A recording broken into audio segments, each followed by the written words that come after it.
bakunzi ba ICTV Burundi bakunzi ikiganiro WhatsApp. Rero muti uno munsi ibishasha ni vyahe?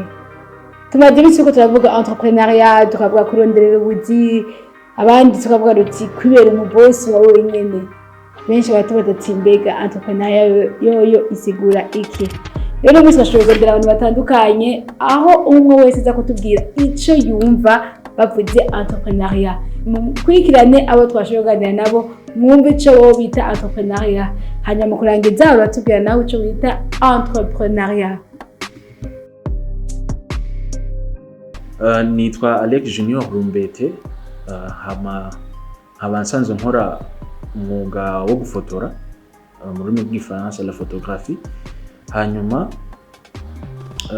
entrepreneuriat jewe nuvuga ndayitahura nko kuba wikorera ivyiwawe watanguje n'uburyo bw'iwawe canke uburyo washoboye gusaba mugenzi wawe ufise nuvuga umugambi canke ico wifuza gushikako kandi gishobora no kungukira mu bijanye n'uburyo.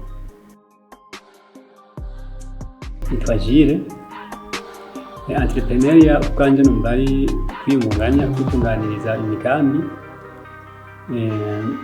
ukiha akazi ugashobora kumugaha n'abandi haba mu mutahe wawe canke wagiye werekeranya mu tuntu naturiye wagiye urakora hama ukagufasha kubera intango kugira ushobore kwikorera uwo mugambi wawe. Nitwa Kanta Bizimana, hama novuga nkora umwuga wo gufata amasanamu. Hanyuma iyo numvise entrepreneuriat numva yuko ari kwitunganiriza imigambi, ukaba novuga umupatron wiwawe, ugashobora kuronka udufaranga ubika utwufungura n'utwo gusahiriza kumbura umuryango canke ugashobora no guha akazi abandi batagafise kugira ngo ushobore kugira ico twita iterambere. Bakunzi ba ICTV Burundi uko mwavyumviye murabona yuko entrepreneuriat ifatwa gutandukanye bivanye n'ubusitangisiguro yayo bivanye nuko avyumva.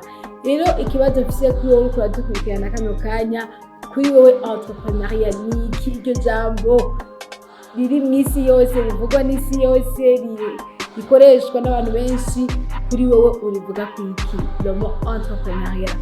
Nenda yibutse kuri bashasha ko mu cyonda j'aime, subscribe n'ibindi kugira ngo mushobore kuzamaronka amakuru mashasha aja kuri abonesha kure yanyu ICTV Burundi Equipe Connecte TV.